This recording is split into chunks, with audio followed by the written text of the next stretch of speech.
Welcome વિદ્યાર્થી મિત્રો. નમસ્કાર. હું H N. Patel, pioneer school Patan. તો યુનિટ અને મેઝરમેન્ટ ચેપ્ટર 2 છે. એ ચેપ્ટરનો અત્યાર સુધી આપણે મૂળભૂત ભૌતિક રાશિ, સાધિત ભૌતિક રાશિ, એસઆઈ એકમ, એસઆઈ ભૌતિક રાશિઓ, दृष्टि स्थान भेद कोण थीटा, कोणीय व्यास आल्फा, लंबाईનું માપન, દળ આ અંગેની આપણે ચર્ચા કરી છે. અને હવે 2 વર્ષ માટેનો એક અગત્યનો ટોપિક છે. ધોરણ 11માં તો ઉપયોગી છે, તેમજ 12માં પણ ઉપયોગી એવો એક ટોપિક છે, પરિમાણ અને ભૌતિક રાશિનું પારિમાણિક સૂત્ર. તો મિત્રો, પછી તો પારિમાણિક સૂત્રો કેવી રીતે બનાવવા, કેવી રીતે યાદ રાખવા, એની વાત આપણે આગળ કરીશું. તો ભૌતિક રાશિના પરિમાણ, ડાયમેન્શન ઓફ ફિઝિકલ ક્વોન્ટિટી. ભૌતિક રાશિના પરિમાણ, ડાયમેન્શન મતલબ પરિમાણ. કોઈ પણ ભૌતિક રાશિની પ્રકૃતિ તેના પરિમાણ વડે દર્શાવી શકાય. કોઈ પણ ભૌતિક રાશિની પ્રકૃતિ મતલબ એના સ્વભાવમાં કઈ મૂળભૂત ભૌતિક રાશિઓ છે, એ મૂળભૂત ભૌતિક રાશિઓને એના પરિમાણ વડે દર્શાવી શકાય. તો પરિમાણ, ડાયમેન્શન કોને કહેવાય? તો કોઈ પણ ભૌતિક રાશિને વ્યક્ત કરવા, રજૂ કરવા મૂળભૂત ભૌતિક રાશિઓ પર મૂકવામાં, મૂળભૂત ભૌતિક રાશિઓ પર એટલે કે એની જે આપણે સંજ્ઞાઓ પસંદ કરી છે એના પર મૂકવામાં આવતા ઘાતાંકને તે ભૌતિક રાશિના મતલબ જેના ઉપર ઘાતાંક મૂક્યો છે એના પરિમાણ કહે છે. તો કોઈ પણ ભૌતિક રાશિને રજૂ કરવા તેના મૂળભૂત રાશિઓ પર મૂકવામાં આવતા મતલબ મૂળભૂત રાશિઓની સંજ્ઞાઓ પર મૂકવામાં આવતા ઘાતાંકો છે એને તે ભૌતિક રાશિના પરિમાણ કહે છે. ટૂંકમાં મૂળભૂત ભૌતિક રાશિના ઘાતાંક મતલબ એના પરિમાણ. કોઈ પણ રાશિના પરિમાણને આવા ચોરસ કૌંસ સાથે દર્શાવવામાં આવે છે. તો કોઈ પણ ભૌતિક રાશિના પરિમાણને ચોરસ કૌંસ વડે દર્શાવવામાં આવે છે. ચલો આપણે 7 મૂળભૂત ભૌતિક રાશિઓ શીખ્યા છીએ અને એના પરિમાણ કેવી રીતે રજૂ થાય. તો આપણે જાણીએ છીએ લંબાઈ. તો લંબાઈ માટેની સંજ્ઞા લેન્થ ઉપરથી L લેવાય, કેપિટલ L. તો આવું ચોરસ કૌંસ કરી અંદર L મૂકો એટલે આ શું છે? લંબાઈનું પરિમાણ. અહીંયા L નો એક ઘાતાંક વાંચવો હોય તો વાંચી શકાય, એક ન લખવો હોય તો ચાલે. પણ લંબાઈ એટલી, તો લંબાઈ મતલબ એક જાતનું અંતર છે.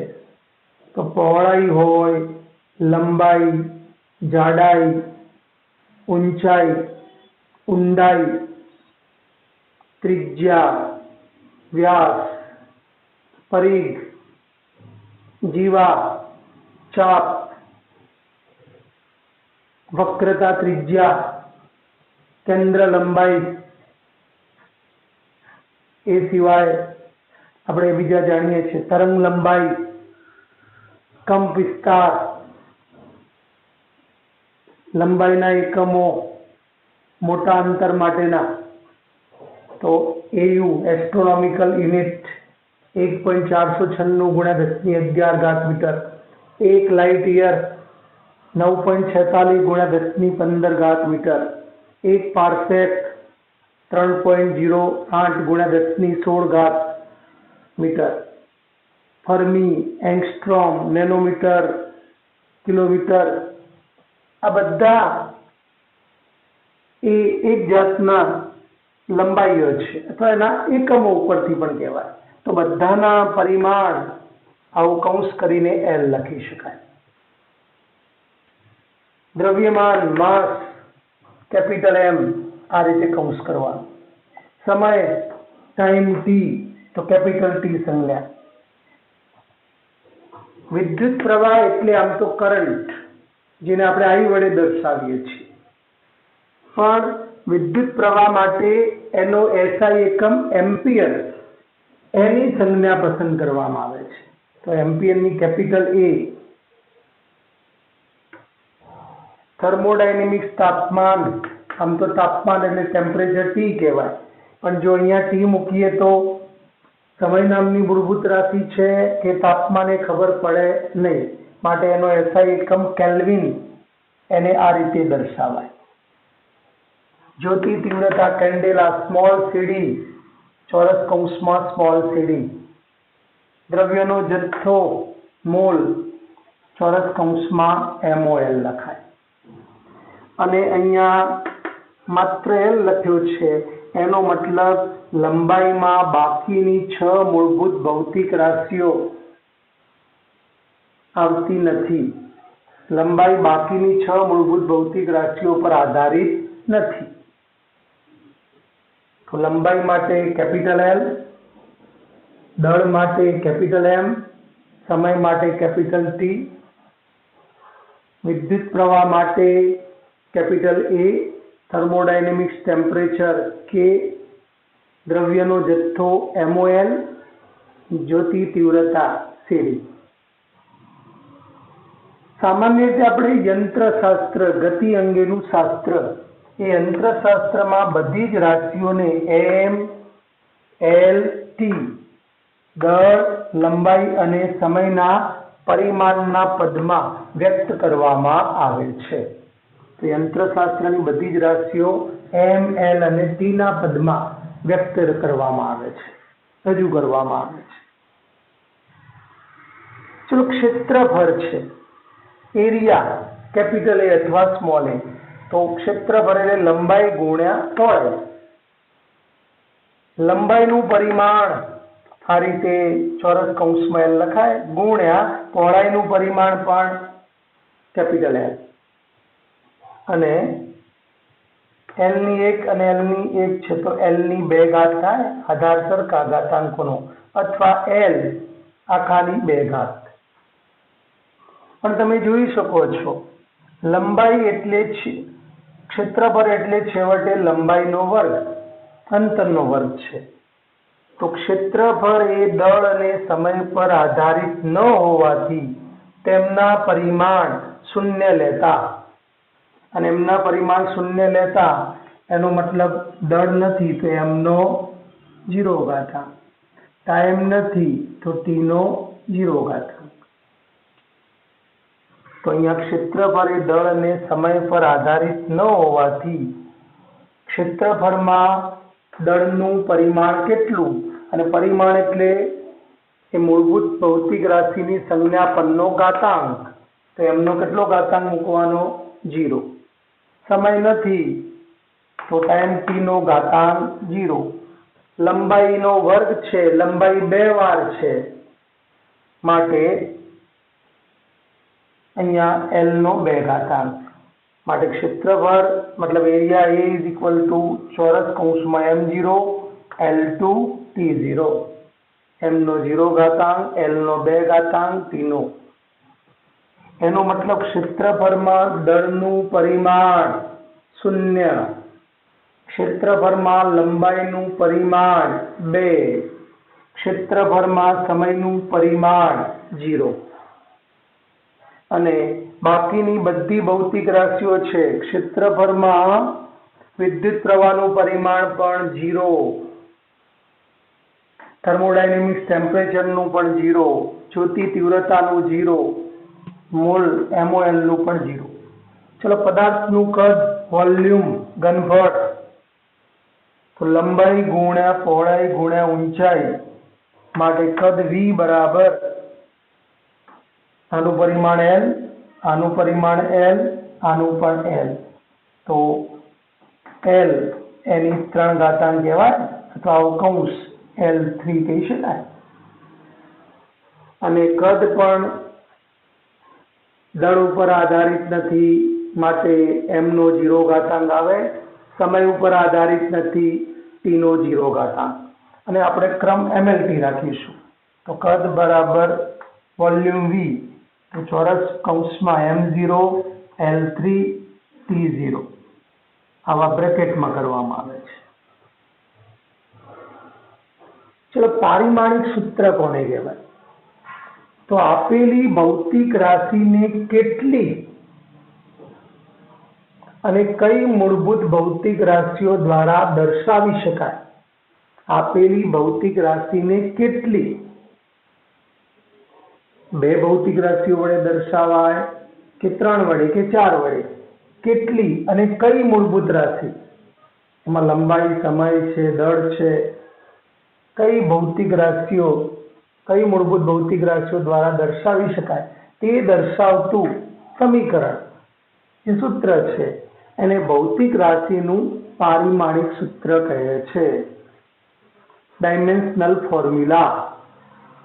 તો આપેલી ભૌતિક રાશિને કેટલી અને કઈ મૂળભૂત ભૌતિક રાશિઓ દ્વારા દર્શાવી શકાય છે તે દર્શાવતા સમીકરણને તે ભૌતિક રાશિનું પારિમાણિક સૂત્ર કહે છે.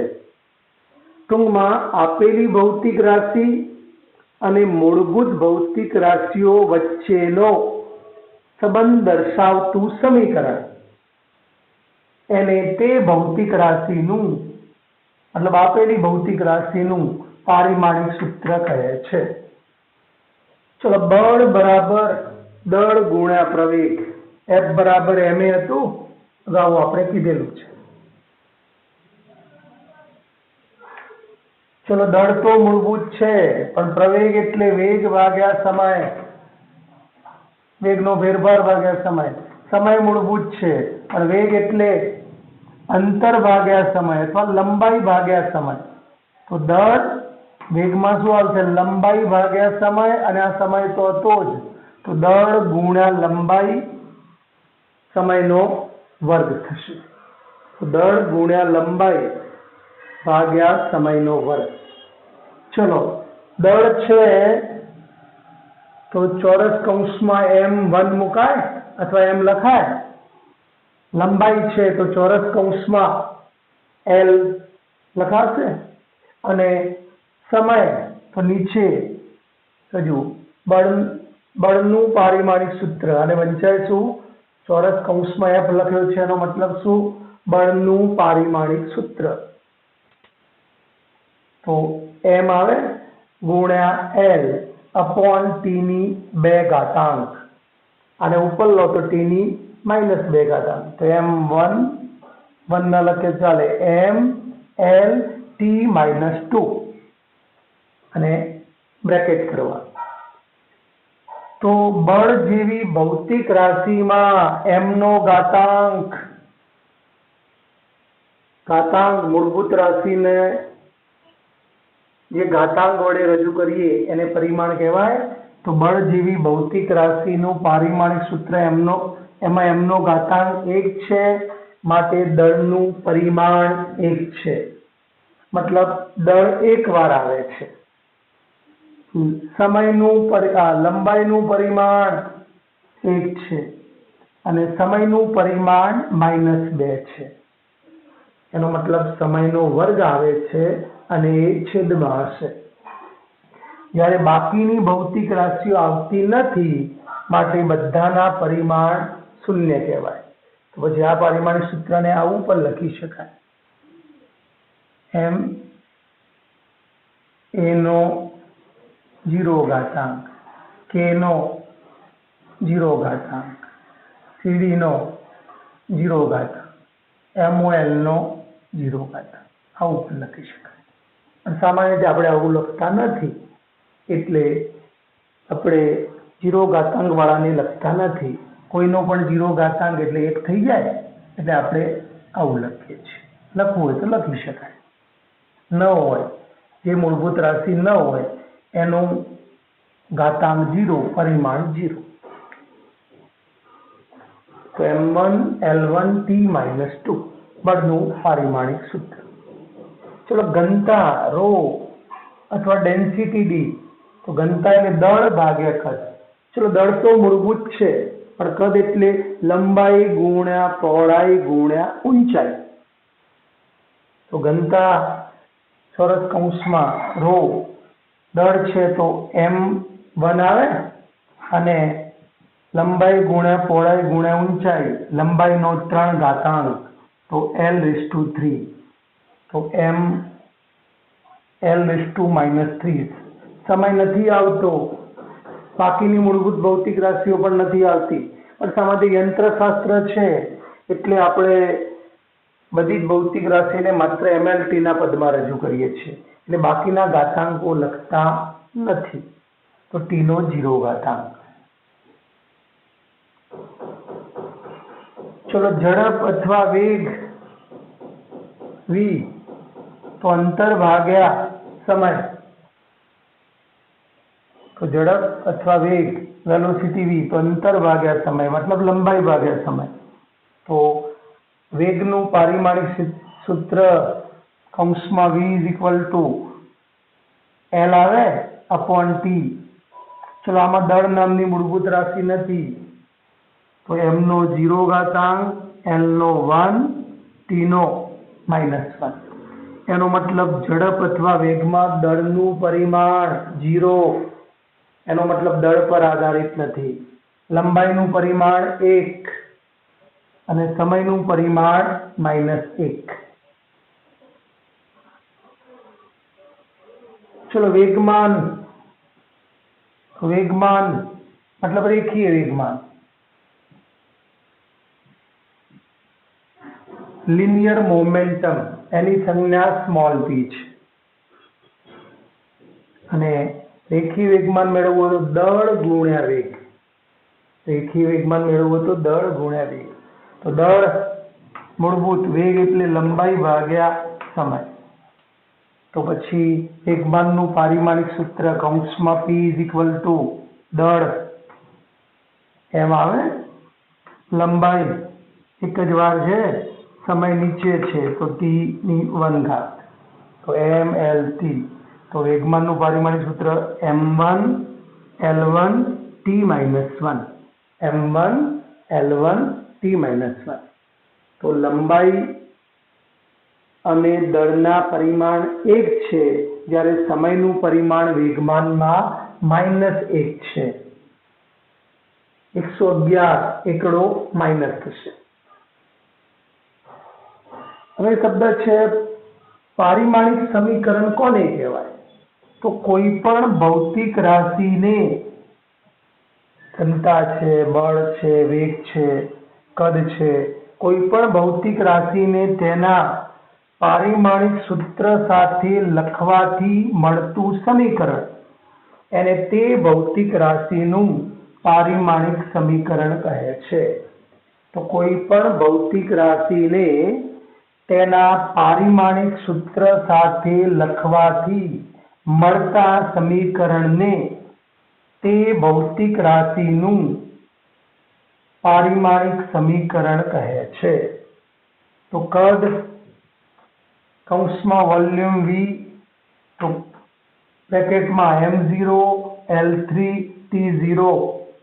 તો પછી આ કદનું પારિમાણિક સમીકરણ છે.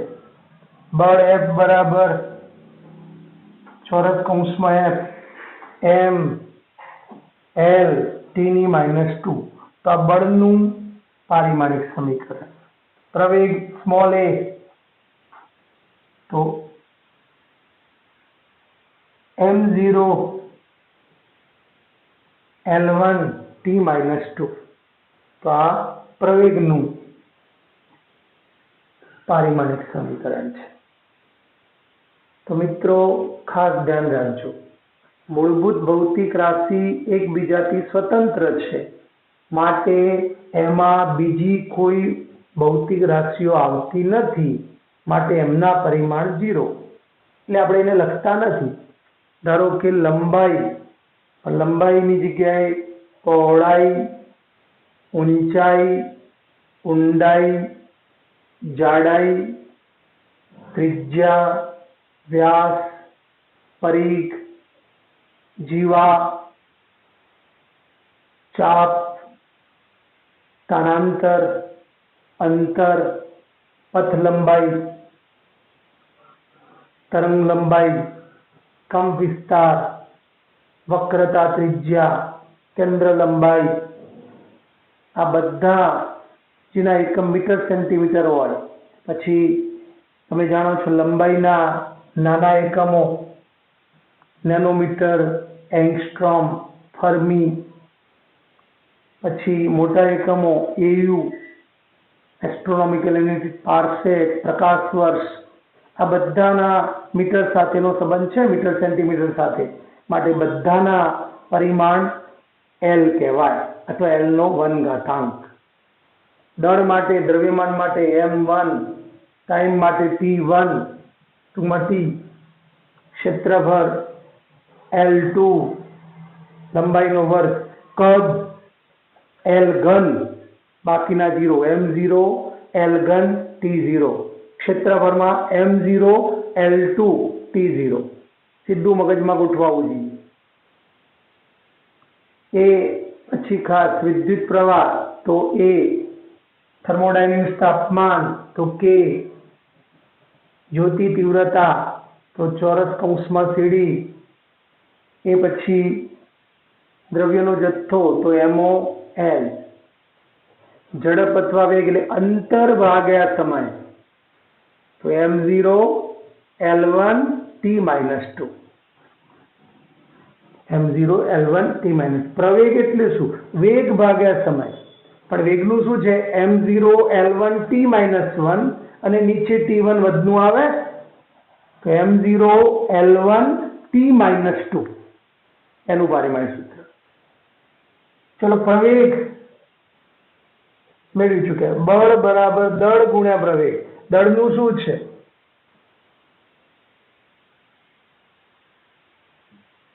m1 અને પ્રવેગનું m0 L1 t-2.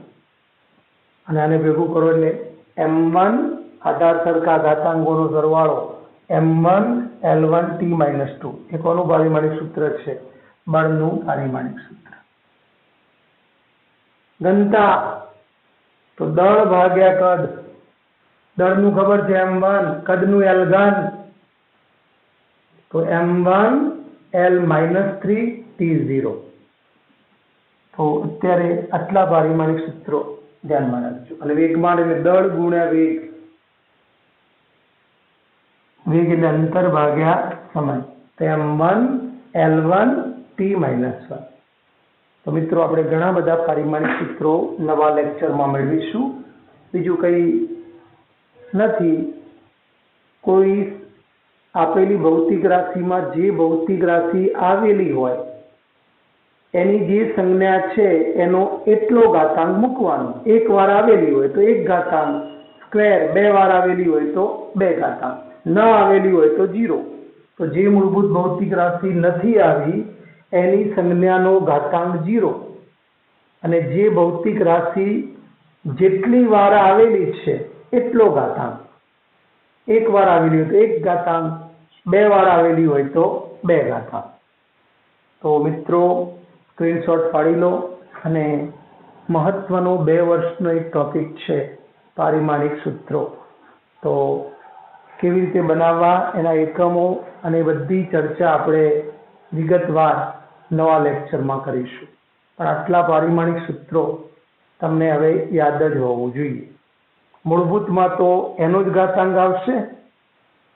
ક્ષેત્રફળ લંબાઈનો વર્ગ L2, કદ લંબાઈની 3 ઘાત L3, ઝડપ અથવા વેગ અંતર ભાગ્યા સમય m0 L1 t-1. પ્રવેગ એટલે વેગ ભાગ્યા સમય એટલે છોડ m0 L1 t-2. પ્રવેગ એટલે દળ ગુણ્યા બળ એટલે દળ ગુણ્યા પ્રવેગ m1 L1 t-2. ઘનતા દળ ભાગ્યા કદ તો m1 L-3 t0. અને વેગમાન દળ ગુણ્યા વેગ એટલે કે અંતર ભાગ્યા સમય m1 L1 t-2. તો વિદ્યાર્થી મિત્રો સ્ક્રીનશોટ પાડી લો